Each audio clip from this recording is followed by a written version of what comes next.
So I don't know where that started, because I hit that stream button and then just started talking before the technology kicked in. How are folks doing today? Didn't actually hit the at here ping, so we might have a smaller stream today, but that is entirely fine by me. We're going to have a nice, quiet, cozy day today. We're going to be going over lessons 14 and 15. That is going to be backing up and rewinds and card manipulation error. These are two areas of policy and particularly fixes that can get a little bit dangerous. Yeah, I like the word dangerous here. The challenge with these is that they can be very disruptive to the game. Cards have changed zones, information has been revealed, and so situations like where we just resolved now, where we put a token on something, we put a damage counter on something, we have a player draw a card, those are easy to fix because no, we're not revealing information. Players don't already have information. We're not undoing things randomly. We're doing it in a very predictable way. And backing up in card manipulation error, in order to best fix these and get as close as possible to a natural game state, we take some risks. Not risks. We know what we're doing. It's a little bit predictable because it's predefined, but there is a likelihood that the game won't play out exactly the way it should have, but we're already living in a world where the game isn't playing out the way it should have because errors were made. As always, if you have questions while I'm chatting, let me know, and I'll see what I can do to answer them. Other than that, we're gonna just dive right in just a moment. Checking some messages real quick because I get distracted so easily.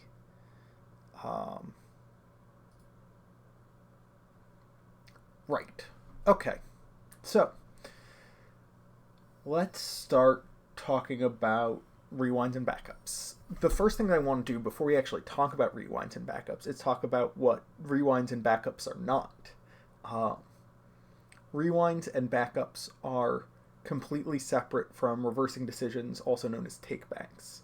Reversing decisions and takebacks come about when a player makes a play and then realizes that they didn't want to make that play. Determining whether or not reversing decisions should be allowed is dependent on the information that player gained since they made the decision. There aren't other factors in reversing decisions. Rewinds, on the other hand, come about from when a player takes an illegal action or otherwise breaks game rules, and rewinds are a tool used to remedy the game, and so we're willing to look past minor advantage in order to mitigate major advantage. Whereas in a reversing decision situation, a player, there isn't anything that we need to fix, and so a player gaining an advantage is not something that we want to artificially create. Whereas with a gameplay error, a player has already artificially gained an advantage, and mitigating that as much as possible, but still leaving some or changing the advantage gained so it's less impactful. That is entirely on board and within our remit. So, when should we consider rewinding? For missed mandatory abilities, missed game steps, or inaccurate gameplay, any of those gameplay disruptions, we can consider a rewind. A rewind should not be considered for card manipulation errors, as those are handled with their own set of policy, which we'll cover in the latter half of this broadcast. When we're looking at rewinds and backups, we should look at a couple things first. First, can we just undo a single action? Mightstone 12420 says the shelf is empty. Yes, there are boxes on the shelf. You might notice that there are U-Haul boxes in back of frame, which might explain where the shelf stuff has gone. Um, Someday the shelf will return, I promise. I don't know if it'll ever return on camera, because I don't know where the shelves or the camera will be, but it'll return somewhere. Anyways, um, the first thing that we want to do is consider a simple backup when we are handling a gameplay disruption. That is literally just undo the last action, as long as it's not just terribly disruptive in and of itself, if that wholly fixes the problem. If I make an illegal attack and I catch it after I exhaust the unit, we say, hey, let's just undo that. If I have resolved a trigger that caused me to take another action, which caused me to draw a card, a simple backup isn't just that single action, it's the action modified abilities, or nested abilities, modified action. So a simple backup is a single ability or action just being undone. And that's our first step. If undoing just the very last thing that happened fixes the problem entirely, let's undo the very last thing and fix the problem entirely. It's very straightforward. It's put a card back in a hand, or put a card back on top of the deck, or put a counter on something, unexhaust a unit. Just very simple, straightforward stuff. Just undo the last thing that happened. If that fixes it, great. The next thing that we want to do is look at resolve now, which is, sure, a couple of things have happened since then, but we can just put a damage counter on it or an experience token. We can ready that unit, we can exhaust that unit, and it's essentially the same thing as a simple rewind. Do one thing that entirely fixes the problem. If doing the one thing doesn't fix the problem, and the one thing for resolve now can be resolve the trigger now, which results in a couple of things. But if that doesn't fully fix the problem, then we consider a rewind. So the classic example of a good rewind is I attack with a unit, and then we realize that the unit that I'm attacking is missing an experience token. Which changes the combat math drastically. Instead of the attacked unit dying, the attacking unit is defeated. And resolving now simply doesn't work. A simple backup of undo the last action, undoing the attack, doesn't work either, because there's the experience token that still needs to be added. And so we need to look at a rewind, which is a little bit more comprehensive, and we go back through several steps. You can consider a simple backup before a resolve now. And so if it's 7 turns ago, I forgot to put an experience token on it. Several attacks happened, a bunch of cards were played, but no decisions were made regarding this unit until this attack. Let's undo this attack, let's put the experience token on it, and then continue playing the game. That's also fine. But that's sort of blending resolve now and backing up, and gets a little complicated and not quite written out in policy discreetly, so that'll come in policy eventually. But when we're fixing the game state, we want our goal is the natural outcome of the game. We want the player who drew better and played better to win. And when we intervene, almost every single time, the game is going to be somewhat corrupted. It is not going to be a perfectly natural game, because we have changed things. If a player has played an event and we put that event back in their hand and say, you didn't cast that, okay, we prevented the resolution of that, but now their opponent has that information. That information might change how they play. A lot of the time it doesn't. A lot of the time players already knew, either through card reveals like Viper Probe Droid or Spark of Rebellion, but also a lot of times players just had the soul read. They're like, oh yeah, you're holding on to Super Laser Blast because that's obviously what you would do here.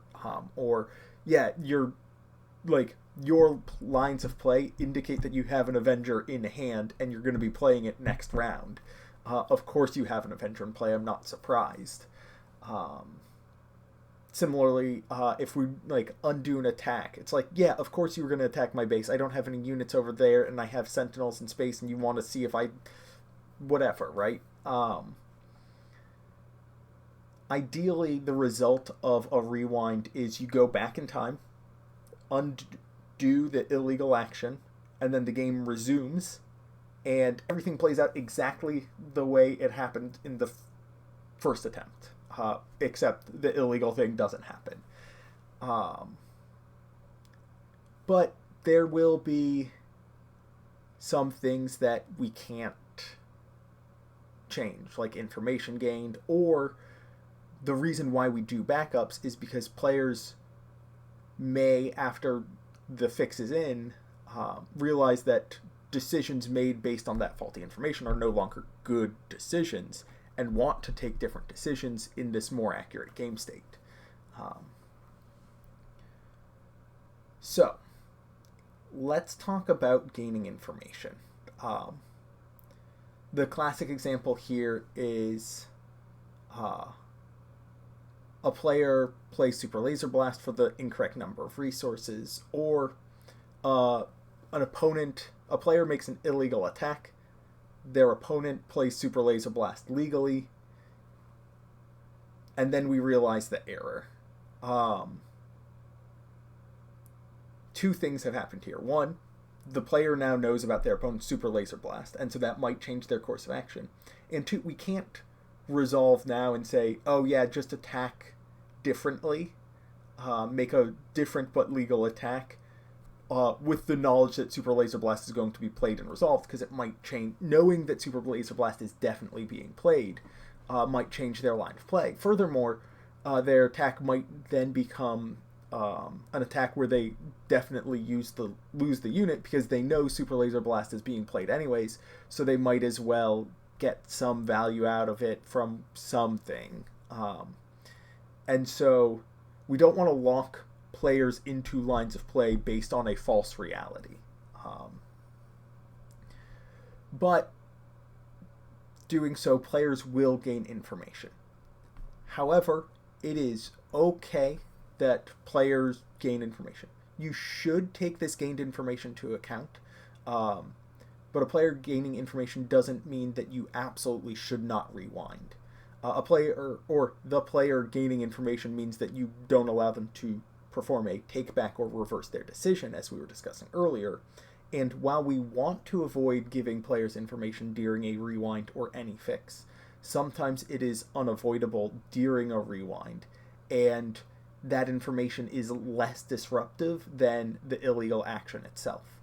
For example, if I underpay for a card, and then we go back and forth and play a lot of cards, and make a bunch of attacks, and we make a bunch of decisions, and then realize that I underpaid for the card, but I still have I haven't spent all of my resources. I still have resources up, so I could have very easily paid for it.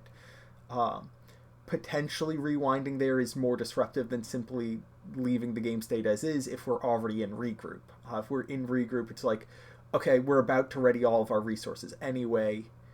If we went all the way back to rewind, that might change the way somebody plays, because they might be like, instead of having 7 resources available, you have 6, which means you're not going to be playing some big haymaker.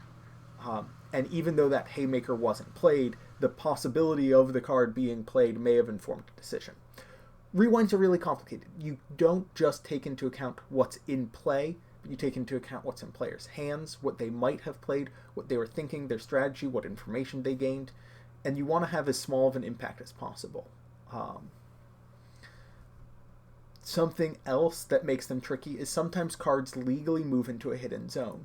Sometimes players, if a player commits an error and then players go to regroup and start the next action phase, both players will have drawn 2 cards, which are cards that we can't confirm the identities of because they're hidden information, and very likely will have taken at least 1 card from their hand and played it as a resource, which is again another piece of hidden information going from one zone to another, which is something that we can't deterministically fix. We can't say it is that card goes to, like, if a card goes to discard erroneously, we can say this card that is face up goes back into the deck or back into the hand or back into play because that's where it belongs, and we know it was this card because we can see its face. Whereas if a card goes from the deck to the hand, that identity is never known, and as soon as it touches the hand, it could be mixed in, and there's no way to confirm what card it was exactly. This means that if we need to undo legal draws during rewinds, we select cards at random. This does create problems. If, let's say, I have resourced a card, and then, or error occurs, I resource, error is discovered, and we are determining that we're rewinding because decisions are made based on that information, the illegal information, and resolving now isn't practical. So we rewind. How do we fix how do we rewind the resource selection? Per policy, we would take a card at random from the resources and return it to the player's hand. This does mean that a card that I resourced on turn 1 because it's a late game card might be added back to my hand in the late game.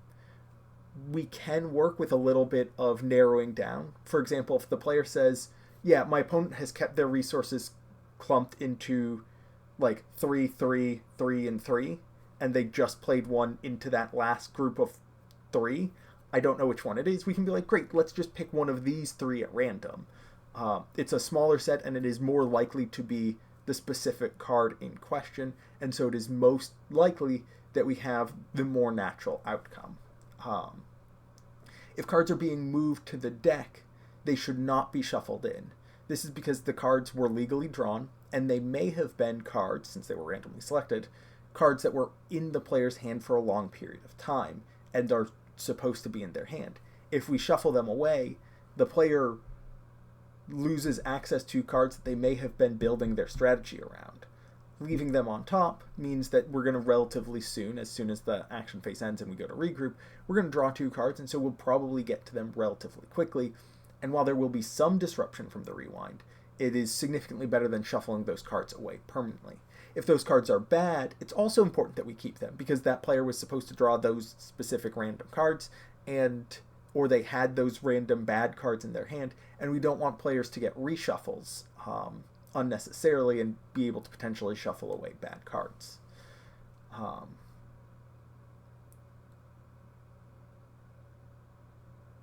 So, dealing with information gained and random chance, there are problems with rewinds. They're not always the ideal solution. However, they're very powerful and can fix a wide variety of situations. Now, sometimes a player will get frustrated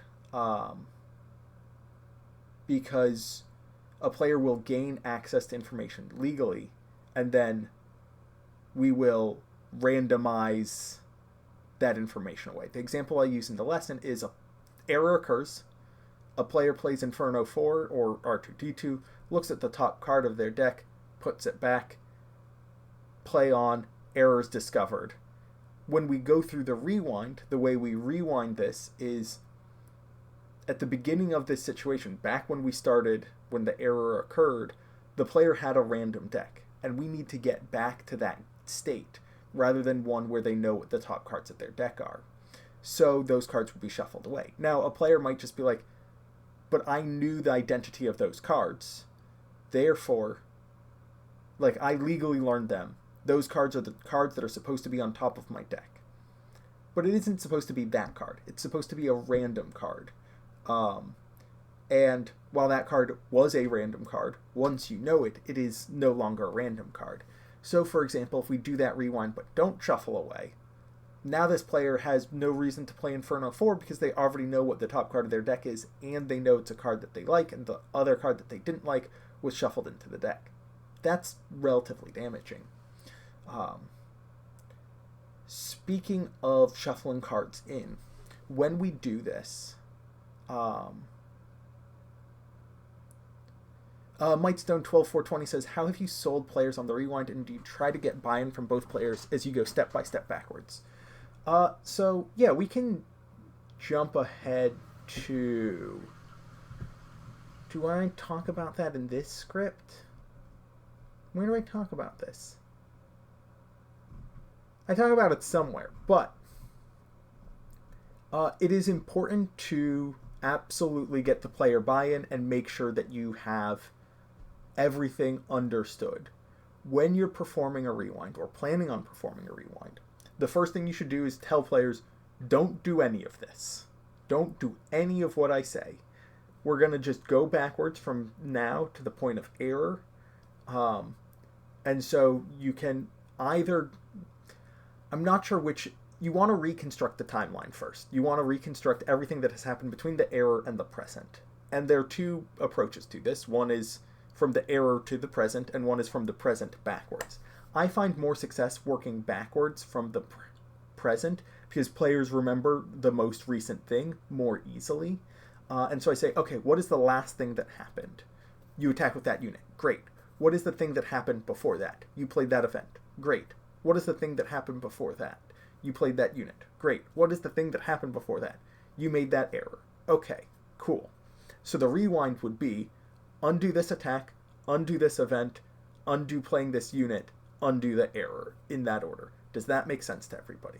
And so what I do is I go through the timeline. Then I go through the timeline again, explaining step by step what the fix would be, making sure that the players don't do it. So it's, you attack with that unit. What we're going to do is we're going to remove the damage from it and the unit attacked. We're going to unresolve that trigger by having you take the card you discarded and return it to your hand. And we're going to ready that unit. Great, that's done. Okay, now we're going to undo this event. We're going to ready the resources you used to play it. We're going to return the event to your hand. And we're going to take the card that you discarded from your opponent's hand and put it back into their hand. Great. Then we're going to undo playing this unit. We're going to put it back in your hand. We're going to ready those resources. Then we're going to undo the error by whatever the error is. Does that sound good to both of you? Do you have any questions? Is there anything that we missed? And then one of the players will be like, yeah, when I discarded this, I triggered this thing, and we had a whole other game that was a sub-game to this game, and it took 20 minutes, and you just missed that. And at that point, I'd be like, okay, we're not going to rewind a whole sub-game, so we're not going to do this. Very often, though, going through the process twice beforehand, the first time they'll absolutely point stuff out because you're working from nothing. The second time, they'll be like, what about that? What about this? How do we handle this? They will ask questions and they will point out things that were not brought up in the initial description. And so taking the time to review it before you begin doing it is incredibly valuable. And it helps the players understand what exactly is going to happen. That way when they say, hey, why are we shuffling that away? I played Inferno 4 and I know what card it is and it's a good card and I don't want to lose it. I can take the time to explain, right, but then if we resume the game, would you play Inferno 4 again? No. Okay, that's somewhat damaging to the game, like the natural progression of the game. That card should be a random card, right? It was a random card, and so you can take the time to explain it. And then when they're like, well, why aren't we shuffling the cards that my opponent drew back? And it's like, well, that isn't a specific card. That's a random card from their hand, which might not be the card that was on top of their deck when we began things. So that's different. You take the time to explain. If you take your time, the players will generally understand the logic. A lot of TCG players are relatively logically minded. And so taking your time to explain the thought process behind how we undo each action is very valuable to many of them if they ask. If they don't ask, don't explain it. That philosophy is unnecessary for the vast majority of players, and it will only confuse them and slow down the rewind.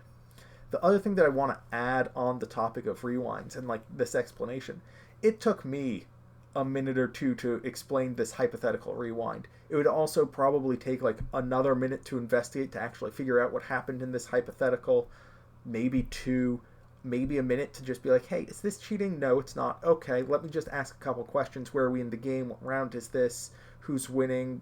How's the matchup? That sort of thing. You're now at like 5 or 6 minutes. I'm here to tell you that's okay. While we want calls to be efficient and short, if you are a floor judge or a team lead handling one of these rewinds and it is a more complicated situation, take the time to do it right. Take the time to make sure both players are on board, that everybody understands. If somebody's giving you a lot of pushback and simply are just like, I don't like your answer, I want something else, that's effectively an appeal. Go get the head judge and get them involved rather than trying to brute force your way through it. but you can absolutely take some time with these calls. A 5-minute time extension is not that significant, especially compared to the time extensions that the deck checks team is going to be issuing, starting at like minimum 7 minutes, likely 8, 9, maybe even 10 for no issue deck checks. And if they found an issue, it might be longer than that. If there's an investigation from the head judge for cheating, that's going to be 10 or 15 minutes at least. So your 5-minute extension, not a problem. Take the time to figure out exactly what happened, exactly how you're going to do it, explain it to the players, and then walk through that process. So, as you walk through the process, if you separate the players, if you have one player at the table at a time, you can talk to them about their strategic decisions and what they were planning on doing. This is incredibly valuable for reconstructing a game state, because you can look at their hand and be like, okay, what was your plan during this round? What exactly were you going to do? And having them go over their strategy out loud allows them to identify what they actually ended up doing, because it jogs their memory a little bit. If you're just like, hey, name every action you took this game, not going to be able to remember. If you say, what is your general strategy going into this round?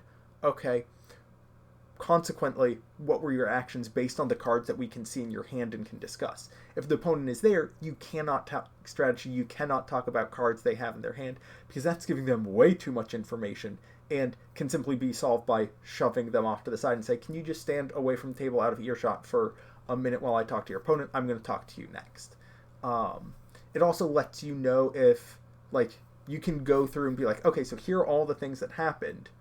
If we change the error, what happens when we resume the game? And if the player's like, oh, I changed things dramatically, that can sometimes be an indicator that you should be rewinding. Sometimes it's an indicator that you shouldn't be rewinding. It's all dependent on how big that change is in player strategy versus how damaging the error itself was. Mad Dog Max says, I swear every deck check I did had an issue in Richmond. That was 10 to 12 minutes, if not more. Yeah. I think particularly as the game is younger and judges right now are hyper-vigilant, we're going to be seeing a lot of issues with deck checks. I think in Minneapolis, we had a fair number of decklist problems, marked cards, but it was definitely much, much less than in Richmond. It was like 1 a round, not 4 a round. All right. Another branch of backing up falls into communication errors. This isn't a gameplay disruption, because it's not something that is governed by the comprehensive rules, but it is instead a little bit more of a tournament disruption.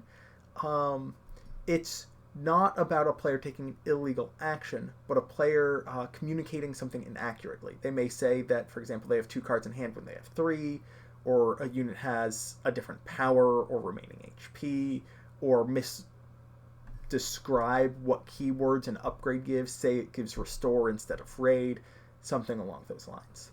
Often these errors are caught quickly, or as soon as a player makes a decision based on them, and their opponent's like, whoa, whoa, whoa, why are you doing this? This can't be defeated. And they're like, oh, I thought you said it couldn't be returned to hand. And they're like, oh, you're right, I did say that. For most of these situations, we can either just do a soft rewind, or the players can resolve it themselves. If decisions are made based on this miscommunication, we rewind not to the point of error, but to the point of decision made. This is when we rewind to the point of error with game actions. There is... sorry, I got distracted by chat. You know what she did. So, with game errors, we rewind to the point of error, because that is the thing that went wrong, and that is what we can fix, and that changes everything that happened since that point. If we go back to... we can't undo the communication that happened, and so rewinding to the point of the communication doesn't benefit us any more than simply rewinding to where a play was made based on that information. If a player commits this error, they communicate incorrectly per tournament regulations, but no decisions are based on it, there isn't a penalty. If somebody's like, I have 3 cards in hand, no, wait, I have 5 cards in hand, I don't know how I counted to 3. We don't need to intervene, we don't need to issue a penalty. If no decision is made, we're like, I'm glad we caught it in time, let's proceed with the rest of the game. Alrighty.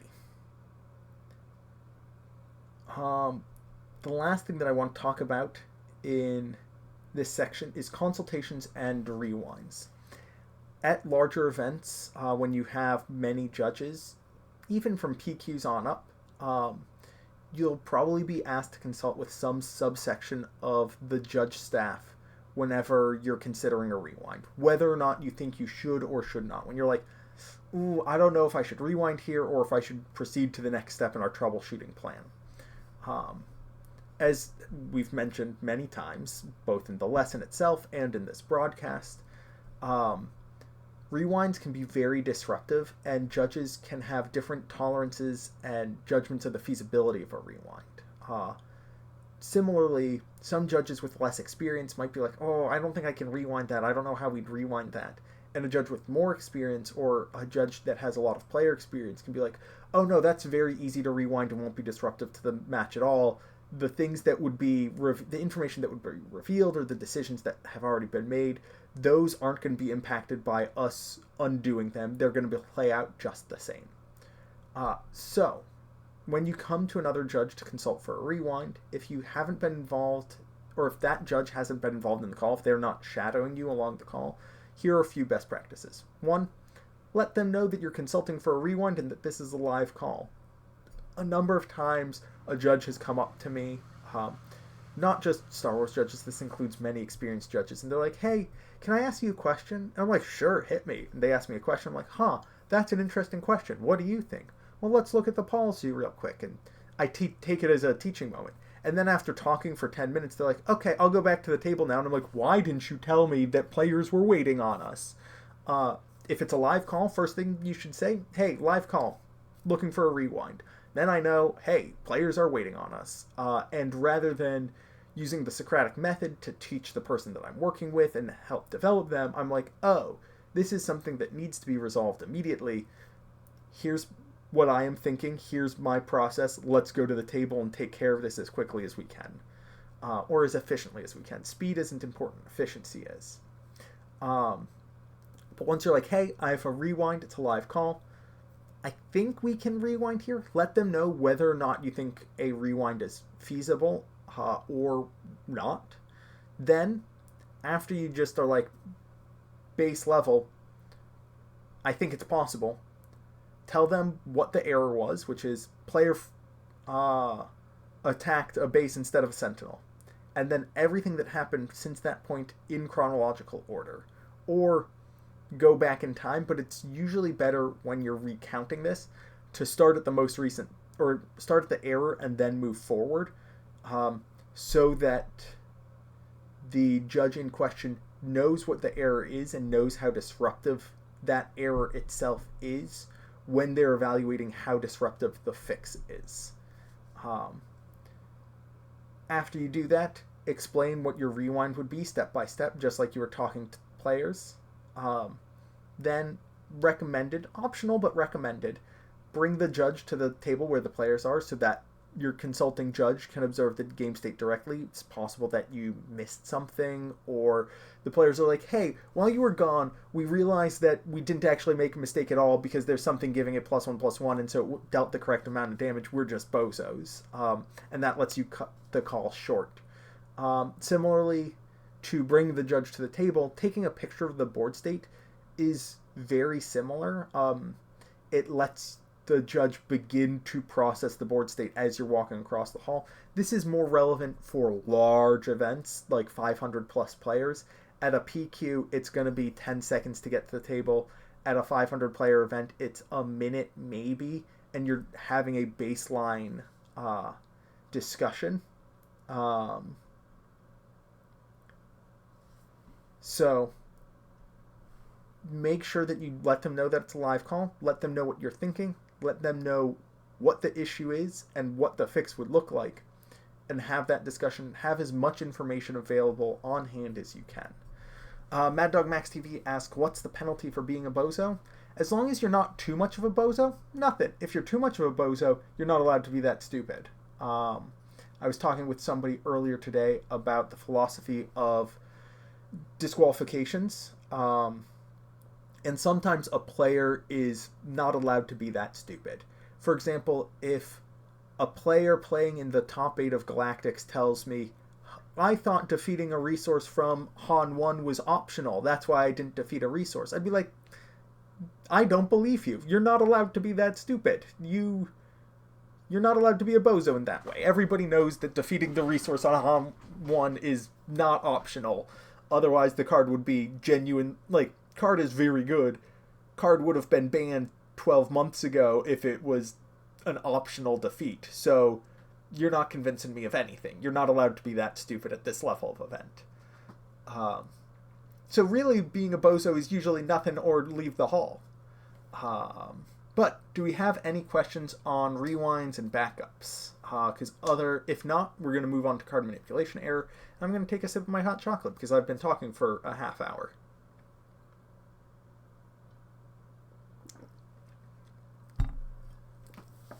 Alrighty. Card manipulation error. This is another tricky corner of policy because by its very nature, it involves hidden information and can be difficult or impossible for the opponent to verify knowledge, which makes remedying these errors challenging. With card manipulation error, there are two things that you want to identify first, which then change how you handle the situation as a whole. First is determining which cards a player incorrectly manipulated. The second... Where is it? I have secondly. Well, we'll talk about that in a line. So, manipulation can refer to a variety of things. A player draws an extra card and adds it to their hand. Do I have a pile of cards here? Are these cards? Oh, thank goodness I have cards in hand, so I can, manipulate cards. So, a player draws an extra card, adds it to their hand. At that point, I'm supposed to have 4 cards in hand, or have 3, drew 1, supposed to draw 1, draw 2, I have 5 cards in hand. Card manipulation error. Card sleeves stick together. I'm resourcing off the top of my deck for smuggle, and instead of 1 card, 2 cards go into the resource pile. Or, like, I flick a card in. I'm shuffling my opponent's deck, and I drop a card, and I see the face of it. I play, or R2-D2, ignoring protocol, the one that looks at the top card of your deck on play and on attack, is defeated, and I look at the top card of my deck because I am silly and I remember it has 2 trigger conditions and forget that when defeated is not one of them. A player is drawing for turn and just knocks the top card of their deck off the deck, reveals it to both players. Those are all manipulation. Those are all card manipulation errors. Mightstone 12420 says, how many card manipulation errors will the new Ray unit cause? I don't think she will cause any, as long as you accept that once a player has drawn the card and added it to their hand and it's mixed in with the other cards, once it is, it's fine to reveal Ray, fine to reveal Ray, fine to reveal Ray, not fine to reveal Ray. As soon as it touches the other cards, no longer able to, it is a part of the hand, not just in the hand zone, and we can no longer confirm that it was the card that you drew during your action phase. It's going to cause problems because people are like, hey, I want to reveal my Ray now, and I'll be like, sorry, you should have done that when we could confirm that you drew it this round. But sometimes it'll be easy to identify which card is the problematic one. Dexterity errors, it's often, hey, one card is lying face up on the table. That's the card that I shouldn't have seen. Very easy to fix. Other times it's really hard. It's, hey, I have 5 cards in hand. I have no idea what happened, but my opponent and I both agree I should certainly not have 5 cards in hand. I should certainly have 4. can you help us figure out how I got an extra card in my hand and what to do about it?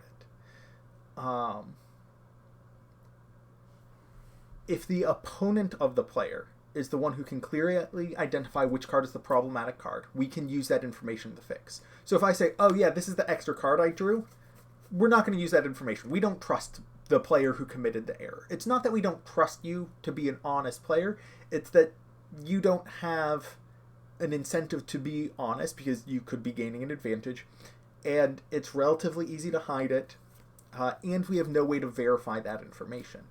Whereas the opponent, we trust the opponent a little bit more for them to say, oh yeah, it was the one all the way on the right or the one all the way on the left. That one is something that we can verify a little bit more, or if they can just point to a card and say that is the problem card, that just makes life relatively easy. So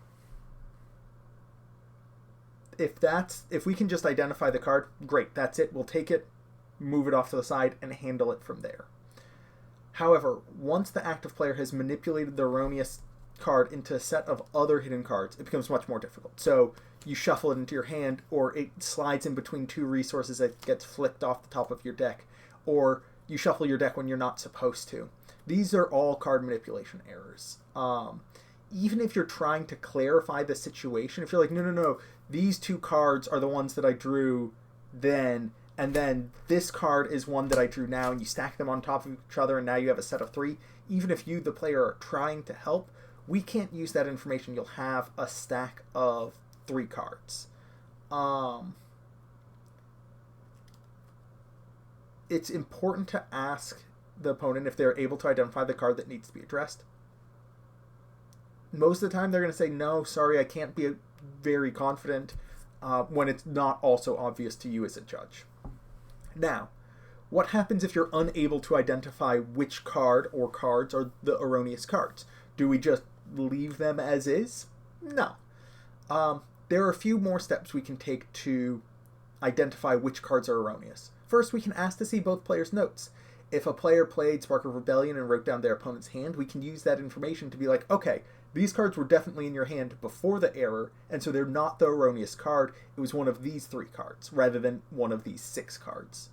However, it's also important to recognize that somebody might write down a bunch of cards, and some of those cards may have been played as resources, which means that by saying you don't want to identify to the opponent what cards the player has in hand. And ideally, you wouldn't want to reveal that they had resourced one of the cards that they knew about, because that is information. You want to minimize the amount of information that you're giving the opponent of the player who made the error. However, the player who made the error keeping an extra card is much more advantageous than an opponent knowing, yeah, one of the 4 cards I saw earlier has since been resourced. It's also something that is relatively predictable. In a lot of matchups, you know which cards your opponents have that are not good against you, and so you're like, oh, yeah, that card is garbage against me. Of course they were going to resource that.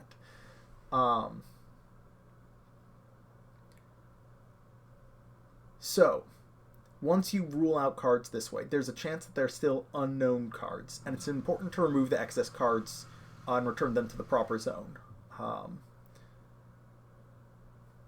There are 2 ways to determine which card is the excess card. The first is pick a card at random. So if I have 5 cards in my hand, we're back in this scenario, I'm supposed to have 4 cards. Opponent cannot point to which card is the extra card. I also cannot point to it. We know that these 2 cards, because of Spark of Rebellion, are cards that were in my hand. So we're stuck with these 3 cards. One fix is we select one of these cards at random. The upside of this is there's no chance of bias or favoritism. It is random. A downside is that it doesn't always negate the advantage. With this card, let's say this is the card that I wasn't supposed to draw, this one that I'm raising up here, and the other 2 are the cards that were in my hand. When we select one at random, I have a 2/3 chance of losing a card that had been in my hand and keeping the extra card. So there's a chance that I am drawing a card that gaining access to a good card that I should not have had access to. There's an equal chance that I'm gaining access to a bad card that I should not have had access to and losing access to a good card. But there is potential advantage in this fix for taking random cards. The other approach is a little bit more complex. What the player does is, rather than selecting at random, the player reveals their hand to their opponent. The opponent says, okay, looking at these cards, this card is the most impactful. That is the extra card.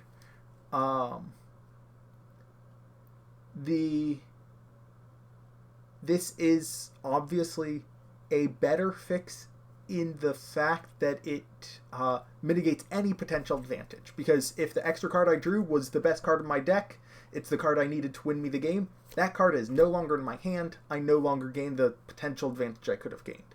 However, if the card that I drew erroneously was the worst card in my deck, and the rest of my hand was garbage except for one card that's going to keep me alive, I then lose the card that was going to keep me alive, and the outcome of the game is changed based on this fix. So this fix is very disruptive, but it also does wholly negate the advantage. So, how do you figure out which fix you want? If the player was the one who identified the issue, and it's their first time committing the infraction, I would recommend the former selection process, the select randomly. It gives them a very minor advantage and rewards them with a less punitive fix by being like, hey, opponent, like, we're going to just pick at random. There's a chance that you get the card that you weren't supposed to. This is going to be relatively straightforward, relatively easy. If it is the second time that this has happened, or their opponent is the one who brought attention to it, we go with the fix that mitigates any potential advantage. It's a little bit stricter, and it's not a punitive fix. Punitive isn't the right word that I want to use, because we're not punishing the player. What we are doing is mitigating any potential advantage. A lot of other games are like, look, we can't, once a card has entered your hand, taking a card at random doesn't fix the potential advantage. You may now have a card that you weren't supposed to have that lets you win the game. But there is an advantage there, and we don't want to incentivize this. This fix where you reveal the hand and your opponent essentially sparks you and takes the best card, and we shuffle that into the unknown portion of the deck, that means that there's no possible advantage gained. Your opponent is taking what they think is the best card in the matchup in this moment. The reason we have the opponent do it and not the judge is because we don't expect the judge to know the dynamics of every single matchup in the meta, including all of the off-meta ones, but we expect players to know their own deck and some of their own matchups. But I have some questions that I've just missed. Alright, Mad Dog Max TV says, I think something that would be helpful for me on some of these scenarios is to take real-life calls, rewrite them, and do video acting, the whole issue, and fix out, especially the more complicated ones that require investigations. 100-200%, absolutely. I would love to set up essentially like a streaming area with a couple of playmats, a couple of decks, create scenarios, create problems, and have 2-part videos of, we're going to play the game, we're going to say, Judge, this is the issue. How would you fix this? And then we just have an actor judge ask questions, point out things in the board state, have players point out things in the board state, and give you time to solve these examples along with that education. Something that I'm planning on doing is, at the conclusion of the L2 lessons, before the L2 exam, is create 1 or 2 lessons dedicated to policy examples. Just like, here are some situations. What is this issue? Part of the reason I want to do it there at the end is because some situations can blur the lines or get people to be like, I think this is a card manipulation, and other people will be like, no, this is clearly inaccurate gameplay. And I want you to have the whole understanding of policy before we start getting into these examples and talking about other infractions, whereas these I want to stay relatively siloed. getting practical experience and reps with these is hugely important. Some of those examples are going to be very straightforward calls of, Judge, when I was drawing for turn, I drew 2 cards, and the 3rd card of my deck fell off the top of my deck and is now revealed face up. How do we fix this? What happened? That is a very straightforward card manipulation error. You take the card, you shuffle into the deck, the unknown portion of the deck, and you play on from there. And honestly, those basic meat and potatoes calls of, hey, Judge, I did something very simple, but erroneous. Can we fix it? Those are the ones that you need to know. You need to know. I don't think during those calls. I'm just like, okay, so what we have here is a card manipulation error. That's because you've manipulated cards erroneously. It's nothing to worry about unless you make a habit of.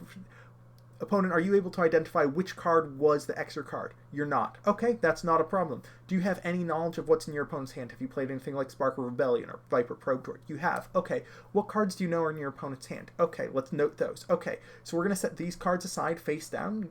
And from these, since you called Judge on yourself, this is the first time it's happened. You've not committed any other card manipulation errors before. Great. We're going to randomly select one of these. We're going to shuffle into the unknown portion of your deck. Do you know the location of any cards in your deck? Great. We're going to put those cards off to the side, shuffle this in there. Great. Here's your time extension warning, etc. Like, I wasn't thinking during that process. That was just me regurgitating things that I've said hundreds, if not thousands of times. On the other hand, the first time that happened to me, a player was like, player's like, Judge, I have committed a gameplay error. This is what I have done. I have called it immediately. Nothing has happened since then. What do we do next? They're like, I've played a card and I haven't spent enough resources to play it. But nothing else has happened since then. I have simply put the card into play. And I was just deer in the headlights. I have no idea what to do here. And they're like, well, I've inaccurately played the game. Like, the player almost had to walk me through it. Thankfully, I also had a judge mentor there, and so I was like, give me a second to consult with a friend. Ran off to my judge mentor, and I was like, please, please, please help me. What do I do here? But yeah, examples are on the list. I want to have slightly higher production quality. Part of the issue is I could do digital board states, but they look real messy, and so I want to get a good overhead camera laid out on a nice table, and I just haven't had space in this area. To really set that up nicely. But yeah, I want to have some nice investigations and examples. Loco667 says, come watch Shin Lim with me in Vegas, then we talk how easy it is to identify cards after they touch. Yeah, honestly, like, I've seen some of what Shin Lim does. If you told me that these 2 cards were swapping places constantly while Shin Lim was holding them, I'd believe you. Whereas I also know that it's very easy for a sleight of hand person, once they're holding 2 cards like this, to swap them. It's also very easy for a player to grab the cards and then idly swap them. Like, good lord, do TCG players, do they fidget with their cards? Years ago, I was playing, I want to say Munchkin or Dominion with some friends. And after like 5 minutes of playing, let me clarify. Some friends of friends. I was with a friend, brought over to one of their friends' house. We were all hanging out. I had not met most of these people. Within 5 minutes, one of them was like, oh, do you play Magic the Gathering? And I'm like, yes, how do you know? And they're like, you flick your cards, and nobody other than TCG players does that. I'm like, everybody, why wouldn't you do that? That's what you do when you have cards in your hand. You just flick them like this. But yeah, players, as soon as 2 cards are touching, we don't know which card is which, and we don't want to hold on to that information. Headkin is confused. That's good. Mad Dog Max TV says, in Pokemon, seeing an extra card is generally a 2 prize of 6 penalty. Makes it much more likely you'll lose, but you still get to compete to win. Apparently in some games you just get a loss. Yeah, in some games you just lose because they're like, look, we can't fix this. We don't know which one of these 7 cards, this is way more than 7, but which one of these 7 cards is the wrong one. We can't fix this entirely, so you just lose. The fix of reveal your hand and your opponent picks the best card and gets rid of it, that sure does suck, but it's not as bad as losing the game. There is a question of how close it is to losing the game. In Flesh and Blood, there is an infraction called an intellect penalty. at the end of your turn, the way it works in Flesh and Blood, it's at the end of your turn, you draw up to your hero's intellect, which is essentially a hand size. Most heroes have an intellect of 4, and so at the end of your turn, if you have fewer than 4 cards, you draw until you have 4 cards in hand. Certain errors, because they play best of 1, game losses are match losses, and they don't want to do that. But certain errors result in an intellect penalty. And so for the next N turns, you draw 1 fewer card every turn. And initially, some infractions had an intellect penalty of 5, which meant for 5 turns, you were drawing 3 cards instead of 4 cards. And then they looked into it, and they realized that there was a 100% loss rate with intellect penalty 5. They also realized that there was a 100% loss rate with intellect penalty 4, and like a 95% loss rate with an intellect penalty of 3. Also, Flesh and Blood at the time had rules that said you weren't allowed to concede unless you were also dropping for the VOD. And so intellect penalties 3, 4, and 5 were essentially, this is a game loss, but you have to sit and wait for the entire 50-minute match and just suffer through it, and you're not allowed to concede. That has since been changed, and they're like, okay, the goal of these intellect penalties was to mitigate some of the potential advantage, not just be strict game losses. So we're going to ratchet it down to intellect penalties of 1 and 2. I'd be very interested in seeing what the loss rate is for card manipulation error after your opponent gets to see your hand and take a card out of it. This can also apply to other zones if you accidentally add a card to your resources. Again, like cards stick together when smuggling, something like that. Notably, not failing to defeat a resource for Han. We'll talk about that in a second. But if I add an additional card while smuggling, because I added the card, put the card into play, resolved it, all of the triggers, and I'm like, wait, did I resource a card from smuggle? I don't think I did, and I add another one. At that point, we would reveal the resources, and the opponent would pick a card from resources to add back to the deck. Although you could also probably pretty safely do random there, especially since a lot of decks don't have smuggle, and so cards and resources are mostly random, although you don't want to randomly put an endgame card back into the deck. But, oh right, the Han question. So, if you fail to defeat a resource to Han 1, that isn't a card manipulation error, because while you do have too many cards in the zone, the error wasn't in moving cards from hidden zone to hidden zone. The error was failing to resolve that delayed trigger, which is something that can be either handled through a resolve now or rewind to point of error. Alright, this is Obo Joe asks, what if the player accidentally draws an extra card, and you can point to the extra card they drew as it immediately happened? So, if the player who committed the error says, this is it, I don't know if I believe you. If your opponent says, that's the one, great, we can just pick that one. If I am the judge, happen to be watching, and they pick up an extra card and put it in, I see the face of the card and I know that's the one, we can also use that information, although the number of times you'll be watching a match when this error occurs is very small. At, casual events, I'm much more likely to trust the player and just be like, yeah, that card, great, shuffle it away. Oh gosh, Mad Dog Max saying choose your own adventure videos, how you would fix this. Oh boy, I bet there's a way, I think there's a way to do embeds into YouTube, so you know how in YouTube videos you can have links to videos? I think what you can do is also have links to timestamps in a video, and so I could have you click on a card, be like, ask about this card, ask about their resources, and if you click on their resources, it jumps in the video to me asking a question about it and the player answering. That'd be really cool and super high production value and not something that I have the time for. But that sounds very cool. Mad Dog Max says, if you already saw the top card with an ability and falls off accidentally, you can just put it back on top, right? Yep, if you legally knew the identity of the top card, you then see it for whatever reason illegally, we're not going to shuffle that in because that is supposed to be that specific card. This is different from rewinds and backups, where we are undoing something intentionally and getting rid of it. And I'm realizing now that these sleeves are super marked and that these are not black sleeves and these are. Uh, they look the same in real life, but on camera they are very different sleeves. Anyways, yeah, if the top card of the deck is known to either player and is then accidentally seen by either player, we don't shuffle it away. We still do issue the warning because you're not allowed to, like, after you resolve an Inferno 4 and R2D2, you're not allowed to be like, oh, I wonder what this is. I forgot what it was. That memory is a skill that we're testing. Mad Dog Max says we should start keeping track of those games for science, see how often the penalty results in effective game loss. I would be very interested to, like, my hope is to reach out to either Melee or SCG and just be like, hey, can you see in how many... It's a little bit harder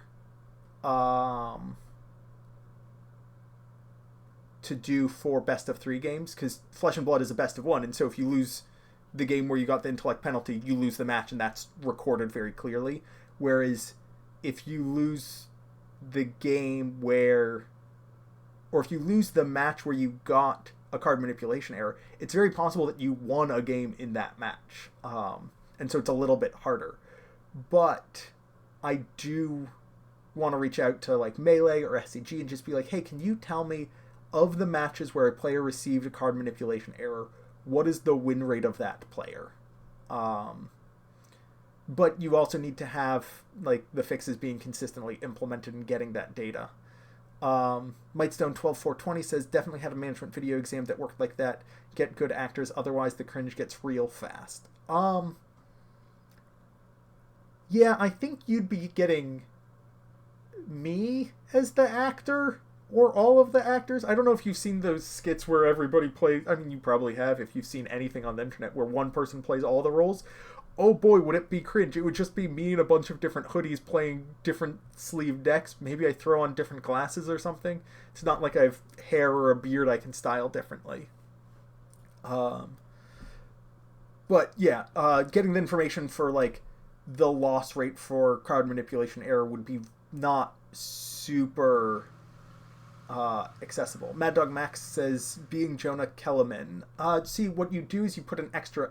I think it's Jonah, Jonaah, or Kelman with 2 A's, again, to just do that clone thing that Joris Sabaoth was doing. But,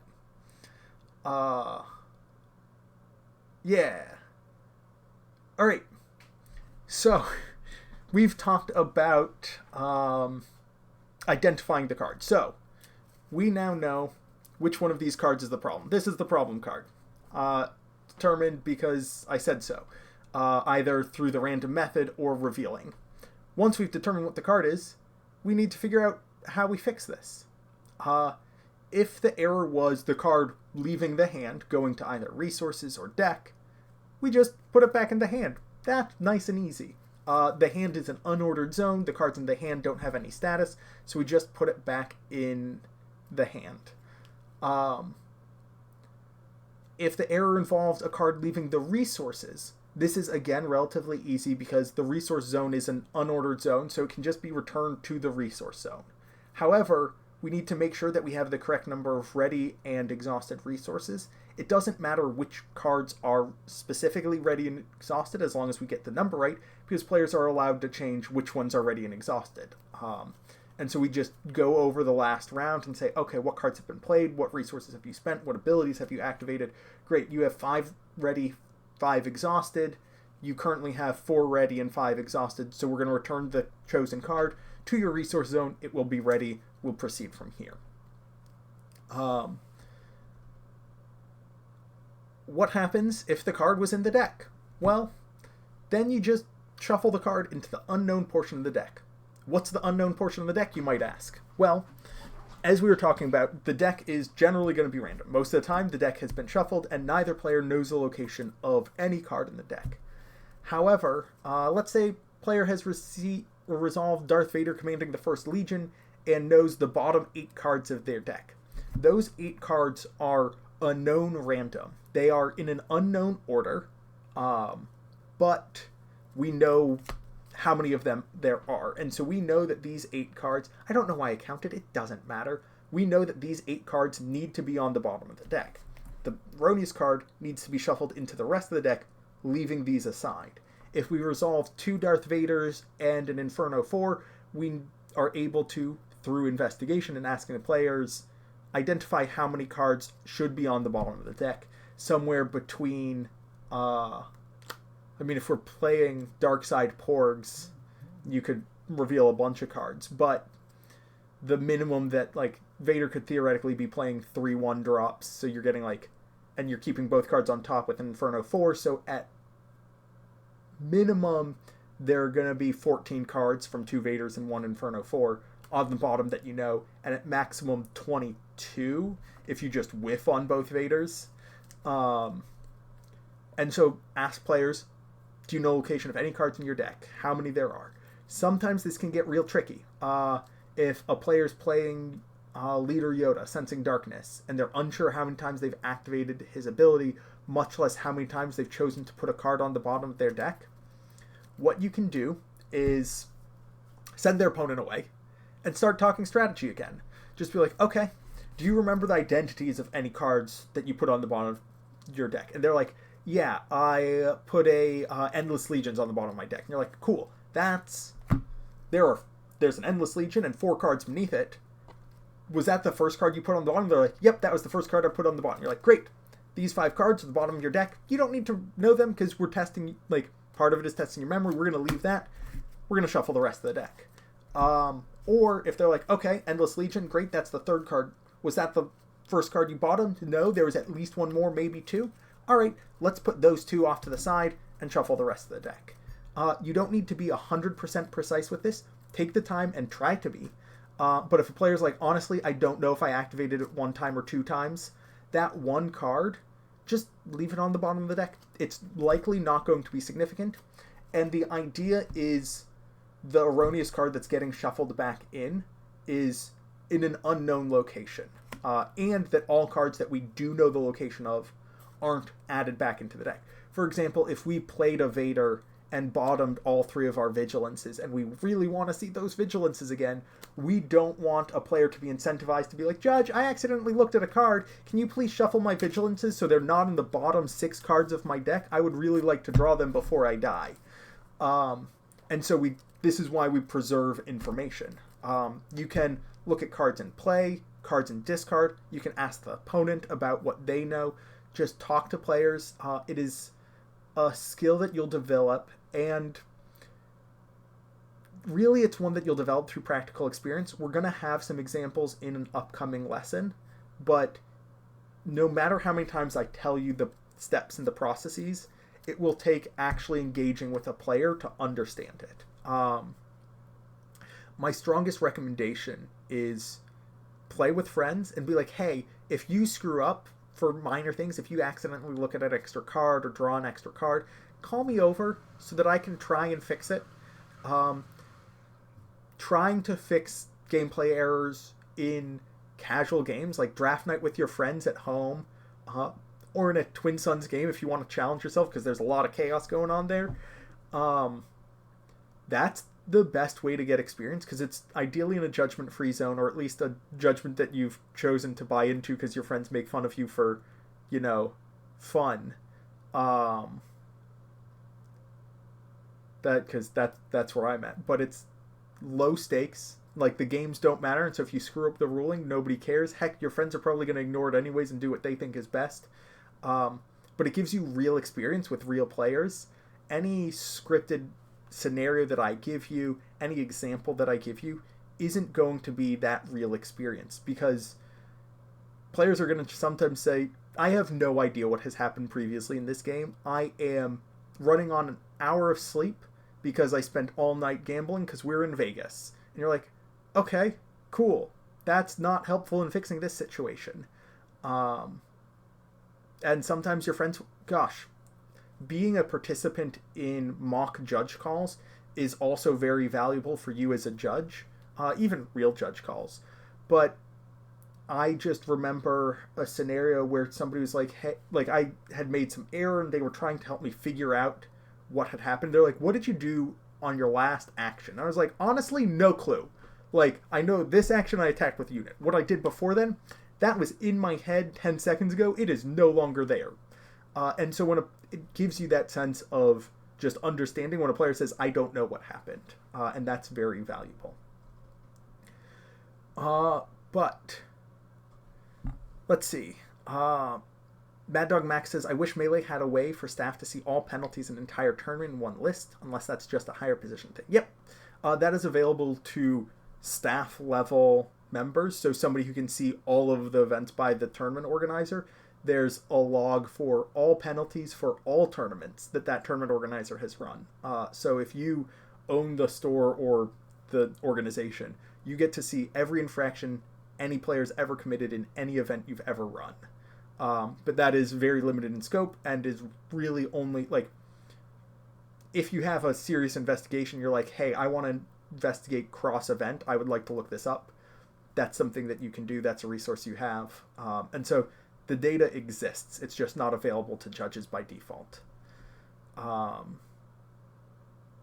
Spartan5732 says, talking to players is the best. It genuinely helps their experience in the tournament too, knowing that judges can easily be talked to rather than a possibly menacing being. Yep.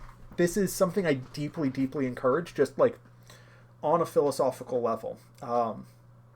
Judges are present as customer service, or player experience, if you want a nicer term.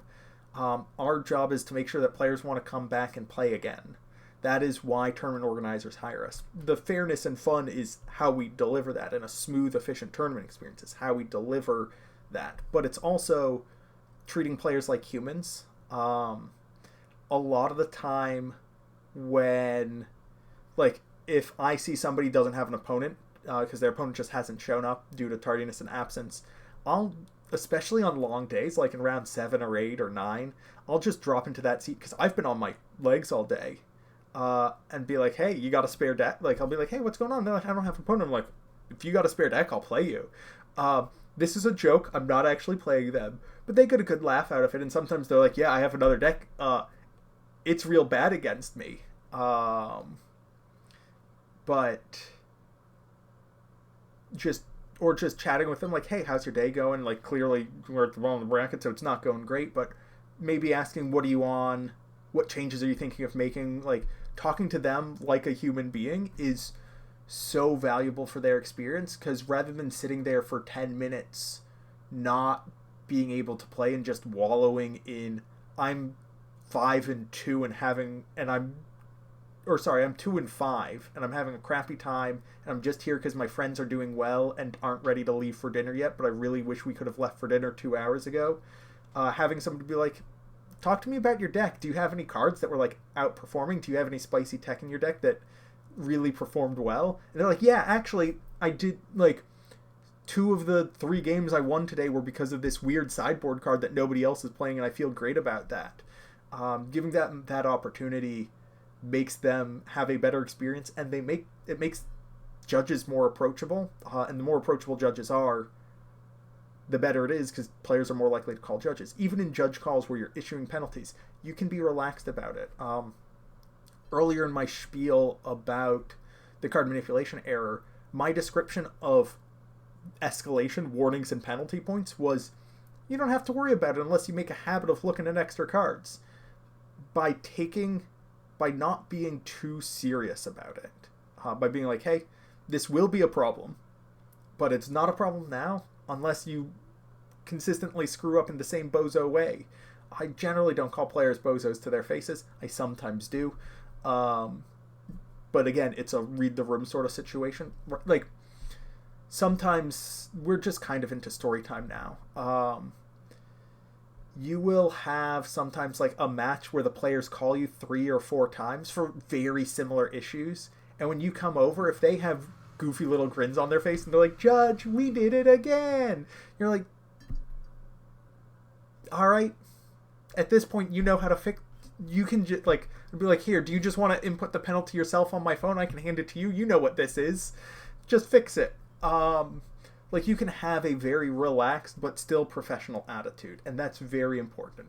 Being too uptight will make players uptight around judges, which makes it harder to investigate. It makes it hard, and that's both lowercase and capital I investigate. When we're just trying to figure out what's going on, Players might play things close to their vest to be like, I don't want to say anything that might get me in trouble, so I'm not going to say anything.